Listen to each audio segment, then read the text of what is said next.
잠깐만요. 이건 꼭 얘기합시다.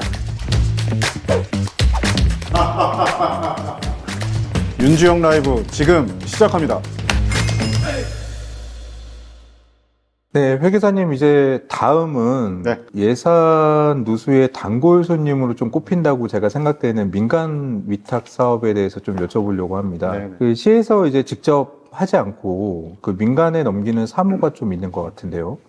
솔직히 관리가 좀 어렵고 사업비가 좀 약간 부풀려질 수 있다는 그런 우려가 생길 수도 있는 영역인 것 같습니다. 현재 우리 부천시는 이런 민간 위탁 그 사무에 대한 부분이 체계적인 관리나 예산 절감 노력들이 제대로 수반돼서 진행되고 있는지가 좀 궁금하거든요. 민간 위탁은 말 그대로 민간 위탁이에요. 민간의 소위 행정사무를 위탁한다. 네네. 그런 개념이에요. 근데 민간 위탁의 어떤 범위는 다양해요. 네. 사회복지 분야부터 시작해서 우리 흔히 알고 있는 생활 폐기물 수집, 운반 처리, 그다음에 하수 처리. 네. 뭐 부천시로 예를 들자면 그 분야에 들어가는 돈이 상당히 많지. 그러니까 민간 위탁 사무가 있는데 그거는 이제 위수탁이라는 법적 관계에 의해 가지고 형성돼요. 네네. 소위 얘기하는 사무의 위탁, 위탁 조례도 있고 네네. 관련된 법령도 네네. 있어요. 사무의 위탁과 동시에 필요하면 공유재산을 같이 쓰게 하면서 네. 부천시가 귀단체한테, 귀법인한테 이런 사무를 위탁할 테니 그 위탁 사무를 이행함에 있어서 공유재산을 네. 이용하면서 해라. 그게 이제 관리 위탁이에요. 그래서 행정재산 뭐를 관리 위탁하면서 소위 건물을 쉽게 얘기하면 건물을 위탁시키면서 동시에 이런 사무도 해라라는 게 이제 민간 위탁의 틀이고 네. 개념을 얘기하면 이제 좀 복잡해지고 제가 2010년에 10월달에 부천시 감사관으로 일을 하게 됐고 네. 그 직전에 그 당시 김만수 부천시장이 이제 초선 당선된 그 시점에 인수위원회 활동을 했어요. 그때 제가 이제 주문을 받았던 거는 그때도 비슷해 지금 재정 낭비 요인이 뭔지 좀 봐달라. 그때 제가 예산서를 살펴보니까 부천시가 민간 위탁비라는 과목으로 쓰고 있는 돈이 1,000억 원이 넘더라고요. 그때. 1,000억이요? 네, 지금 아마 더 클 거예요. 물론 예산이 좀 어려우니까 뭐 좀 네. 증가폭이 줄었는지 모르지만 그때가 부천시 전체 예산이 2조가 안 될 텐데 그만큼 부천시가 민간에 위탁하고 있는 분야가 많더라는 거지. 그리고 전국적인 비율 상당히 높은 편에 속했어요. 네네. 혹자들은 그런 비판을 할 수 있죠. 유사한 규모를 가진 시에 비해서 왜 부천시는 민간 위탁을 많이 하느냐. 근데 또 반대로 얘기하면 그만큼 다양한 분야의 또 행정 서비스가 벌어지고 있는 상황이었다고도 볼 수 있는 거예요. 근데 이제 문제는 지금 아까 PD님이 얘기하신 대로 민간 위탁비가 과연 예산 낭비 요인은 없는지 꼭 필요한 일에 쓰이는지 이제 그런 네. 걸 봐야 되는 거잖아요. 그래서 제가 그때 감사관 업무를 하면서 그 당시 뭐 제가 실명을 거론할 수 없지만 저랑 이제 뜻이 맞았던 부천시에서 오랜 세월 예산을 담당하셨던 분이고 저보다 몇 배는 더 예산에서 해박하신 분하고 네. 그분이 저희 부서 팀장이셨어요. 그분하고 의기투합해서 부천시 민간 위탁 사무를 한번 제대로 해보자. 물론 감사 형식을 취하기도 했지만 이제 많은 부분들을 봤습니다. 봤더니 역시 예상대로 예산 낭비 요인들이 많이 있었어요. 그때 이제 제가 포인트를 뒀던 거는 어떤 일을 설명하고자 하는 게 아니라 민간 위탁 사무에 대해서 표준화를 시켜야 되겠다라는 생각을 했어요. 그때. 그래서 사업비 일단 네. 사업비를 정해야 될 거 아닙니까? 그 민간 위탁금이라는 걸 지급한단 말이에요. 그러니까 일반적으로 민간 위탁, 뭐 민간 이전 경비라는 용어에 들어가는 금액들인데 민간의 행사 보조, 민간의 경상적인 보조, 경상적인 일에 보조하는 것. 네. 민간의 자본 보조, 소위 얘기하는 시설 투자 같은 걸 하는 데 쓰는 돈. 그 다음에 사회단체 운영비, 사회복지시설 운영비, 뭐 이런 것들이 이제 민간 이전 관련된 경비들이에요. 뭐 그거 말고도 다른 분야들이 좀 있지만 여튼 네. 민간 위탁이라는 업무를 담당하는 부서는 물론 총괄하는 부서도 있지만 여러 부서에 산재돼 있고 네. 각 부서가 여러 분야를 각각의 소관 사무에 맞게끔 민간 위탁을 하고 있길래 그 자료를 받아다가 이제 쭉 분석을 해서 결론은 뭐냐? 일단 위수탁, 아까 얘기했던 위탁한다 네네. 그랬잖아요. 받는 사람 입장에서 수탁이에요. 네. 그 프로세스를 표준화하자. 요구하는 방식이라든가 흐름을 똑같이 만들자. 그때 중구난방 다르게 가지 말자. 그래야지 일의 어떤 공정성이라든가 효율성이라든가 이런 것들도 제고가 될 거고 네네. 예산 낭비 요인도 줄어들 네. 것이다. 이렇게 봐서 일단 업무 자체 표준화를 시도했고, 또 하나는 사업비 산정하는 방식에 대해서 민간 위탁 사업비를 산정할 때 네. 좀 더 객관적이고 체계적으로 산정하게 하자. 그렇게 했고, 아울러서 그 성과에 대한 분석. 민간 위탁을 했는데 그 결과가 행정기관이 소위 일을 맡기 위임하는 행정기관이 의도하는 대로 갔는지, 그 민간 위탁 사업의 효과는 시민들한테 제대로 전달되고 있는지, 네. 다른 시군에 비해서 부천시가 혹시 잘못되고 있는 건 없는지, 뭐 이런 것들을 좀 제대로 평가하자.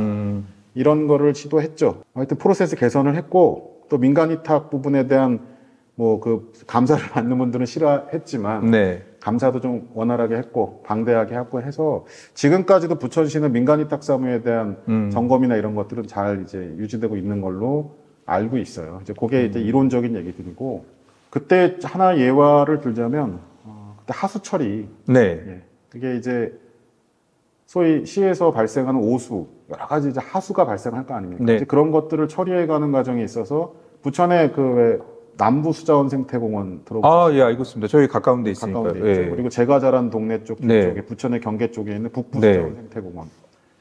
거기가 이제 소위 얘기하는 하수 처리 정화 시설이 있는 그런 곳인데 거기 상당히 많은 돈이 들어가요. 그리고 그게 기업 이름을 거명할 수는 없지만 한동안 이름만 대면 알만한 기업한테 오랜 세월 동일 기관한테 수탁이 되면서 제가 볼 때는 예산 낭비 요인이 잠재돼 있더라. 네. 예, 이런 분명히 문제가 있었고 그래서 그 그래서- 문제는 네. 뭐 감사를 통해서 오늘 네. 감사라는 단어를 자꾸 쓰는 게 조금 내 기준으로 조금 네. 마음에 안 드는데 여튼 네. 점검을 하고 확인을 해서 네. 개선 과제가 많이 나왔어요. 그래서 그걸 요청을 했고 하수 처리 말고 이제 많은 분들이 관심을 가지고 있는 네. 분야가 사실은 생활 폐기물 수집해서 운반해서 처리하는 과정에서 발생하는 돈. 네. 그거는 아시겠지만 부천은 권역별로 이렇게 네, 네. 기업들이 이제 들어와 있고 네. 또 오랜 세월 같은 기업들이 계속 물론 그 중간에 좀 변동도 있었지만 네. 거기 들어간 돈도 꽤 커요.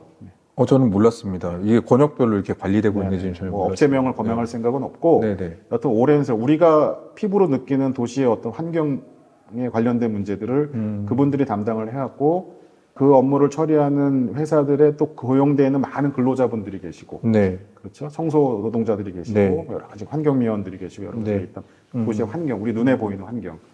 근데 그것도 제가 원가, 사업비 산정하는 단계부터 점검을 좀 했었어요. 그때. 그래서 기름값부터 시작해서 감가상각부터 시작해가지고 네. 동선은 어떻게 되는지, 네. 청소차 한 대가 어떻게 지역을 다니면서 도는지, 거기 들어 인건비, 뭐 직간접비 등등 여러 가지 다 이유가 있어요. 다 이유가 있지만 여튼 그 부분에 대해서도 또 비단 저뿐만 아니고 그거에 문제의식을 가졌던 개선에 대한 필요성을 얘기했던 분들이 시의원 중에도 계셨고 네. 시장도 의지를 가졌었고 네네. 그래서 되게 그 부분은 열심히 노력을 했고 또 그거는 비단 부천의 문제가 아니라 전국적인 대부분의 지자체에서 동시에 발생하는 문제이기 때문에 어떻게 보면 관련된 중앙부처 차원에서의 개선 대책 같은 것도 많이 이제 전달이 되고 이행을 시키게 되고 이랬었는데 네네. 실제 현실에 부딪혀 보니까 여러 가지 이제 걸림돌들이 담겨 있었다는 거지. 그걸 일일이 얘기하기는 좀 어렵고 거기에는 그 업무를 담당하는 회사의 애완도 담겨 있고 그리고 또 하나는 거기서 일하는 근로자들의 여러 가지 어떤 권익에 대한 문제도 담겨 있고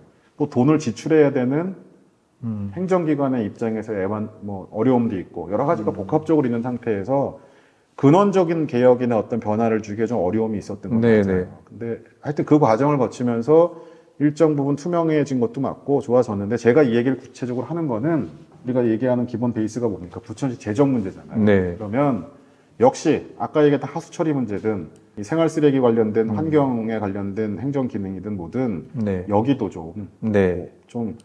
정확하게 다시 한번 잘 살펴서 문제는 없는지 제가 있는 동안은 그래도 그걸 계속 관심을 가지고 주기적인 점검도 하고 확인도 하고 했단 말이에요. 또 그거에 협조해 주신 분들도 여러 분 계셨고 근데 이제 지금도 그렇게 잘 이루어지고 있다고 믿고 싶고요. 그 결과에 대한 판단도 좀 점검도 좀 해서 시민들한테 공개해서 좀 투명하게 얘기했으면 좋겠다. 그래야지 예산 낭비 요인을 줄일 수 있다. 그렇게 얘기할 수 있을 것 같아요. 네.